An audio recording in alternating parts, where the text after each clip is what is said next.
তো বস, এখন আমরা কথা বলবো এই 1 মিনিট তবলাটা একটু তো বস, এখন আমরা কথা বলবো নেটফ্লিক্সের লেটেস্ট ওয়েব সিরিজ, যেটার নাম হচ্ছে চলো করি। ব্যাপারটা বুঝলেন না? এই শোটা দ্য রয়্যালস নয়, এই শোটা হচ্ছে চলো করি শো। কিভাবে বোঝাচ্ছি, এই ধরুন গরম পড়েছে, চলো করি। বৃষ্টি হচ্ছে না, চলো করি। খুব ঘুম পাচ্ছে, চলো করি। খুব খিদে পাচ্ছে, চলো করি। গা হাত পায়ে বড্ড ব্যথা, চলো করি। খবর দেখে মাথা চুদে গেছে, চলো করি। নেটফ্লিক্স চালাতে চালাতে চলো করি। শো শেষ হলো, এই চলো করি। অনেকবার তো হলো, তাও চলো করি। 8খানা এপিসোড, 40 থেকে 45 মিনিট, শুধু তার স্টেটমেন্ট চলো করি আর করি আর করি। করার ভাগ হবে না? আপনাদের কি মনে হয় সব থেকে বড় স্ক্যাম কে করেছে? হর্ষদ মেহতা, সারদা, নারদা? সব থেকে বড় স্ক্যাম হচ্ছে এই শোটা। এই শোটা আসার কথা ছিল উল্লুতে, কিন্তু নেটফ্লিক্সকে উল্লু বানিয়ে বেঁচে নিয়েছে। যাদের নিজেদের এক্স নিয়ে হাজারো কমপ্লেন, বিট্রে করেছে, ছেড়ে দিয়েছে, ঢ্যামনা মাল। জাস্ট একবার ভাবো তো নেটফ্লিক্সের অবস্থাটা। একদিকে জুয়েল থিফ, আরেকদিকে রয়্যালস। একদিকে পিছনে ছাতা ঢুকিয়ে দিয়েছে, আরেকদিকে ছাতা ঢুকিয়ে খুলে দিয়েছে। এই শো এর ইউএসপি কি? ঈশান কাট্টারের ম্যাগির মতো চুল এবং ভূমি পেডনেকারের হুল ফোটানো ঠোঁট, দুটোই ওনার পেন্টিং এর মতো বিচিত্র। শো এর গল্প ভগা জানে, শো এর মিউজিক ভগা জানে, শোতে অভিনয় ভগা জানে, শোতে কাম আমি জানি। ও কামুক ইনসানদের জন্য বলে রাখি, এই শোতে কিন্তু নোরা ফাতেহিও আছে। আচ্ছা, নোরা ফাতেহি এবং তেলেপোকার মধ্যে কি সাদৃশ্য আছে বলুন তো? তেলেপোকা যেমন নিজেকে পাখি ভাবে, নোরা ফাতেহিও নিজেকে অ্যাক্ট্রেস ভাবে। এই জন্যই বলে পেকে যাওয়া ফোরা এবং ফাতেহি নোরা দুটো নিয়ে বাড়াবাড়ি করতে নেই, ফুলে গেলেই সমস্যা। প্যারি সমাজ গেই।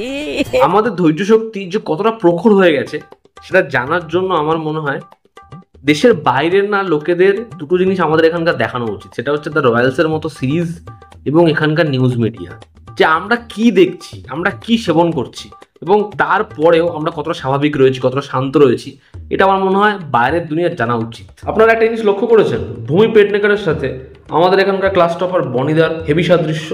বুঝলেন না? আবার বোঝাচ্ছি। ক্লাস টপার ছিল দুজনই বুস্ট খেয়ে কেরিয়ার শুরু করেছিল, কিন্তু এখন এমন জায়গায় কেরিয়ারটা পৌঁছেছে, গ্লুকন্ডি দিয়েও এদের এনার্জি ফেরানো যাবে না।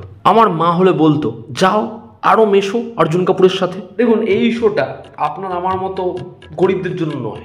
আপনি শোটা বোঝার জন্য অনেক গরিব, এটা পরিচালক বলতে চাইছে।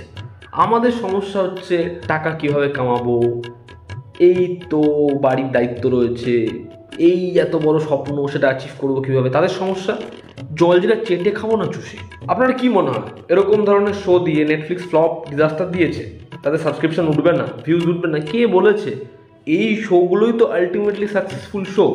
এই ধরুন, যারা আজকে উল্লু সাবস্ক্রাইব করে রেখেছিল, যাদের প্রিমিয়াম মেম্বারশিপ ছিল পর্ন হবে, তারা এখন কোথায় যাবে? নেটফ্লিক্সে। একজন সিনেফাইল সেও নেটফ্লিক্স দেখছে, একজন কামুক কাকু সেও নেটফ্লিক্স দেখছে। আপনারা পাশাপাশি দুজন বসে নেটফ্লিক্স দেখছেন। আপনি দেখছেন স্ট্রেঞ্জার থিংস এবং সে দেখছে থিংস। ব্যাপার আপনাকে বুঝে নিতে হবে। যদি আপনাকে মৌমাছি কামড়ায়, বোলতা কামড়ায়, ভীমরুল কামড়ায়, আপনার সেই জায়গাটা ফুলবে, কিন্তু সেটা সেরে যাবে। কিন্তু যদি আপনাকে সিউডো কামড়ায়, বস, পাছা দিয়ে বদ রক্ত নয়, ইন্টেলেকচুয়ালিটি বেরোবে, বেরিয়ে যাবে এবং যেটা আপনি হাঁকবেন, অসুস্থ মানুষের জন্য দ্য রয়্যালস, আর সুস্থ মানুষদের জন্য দ্য রয়্যালস। এরকম ধরনের পাবলিকদের না 5 মিনিট আমাদের ময়ূকদের সাথে ছেড়ে দিতে হবে। Just finish. এই শোটা কিন্তু সমাজকে, ইউথকে কয়েকটা জিনিস শেখাচ্ছে।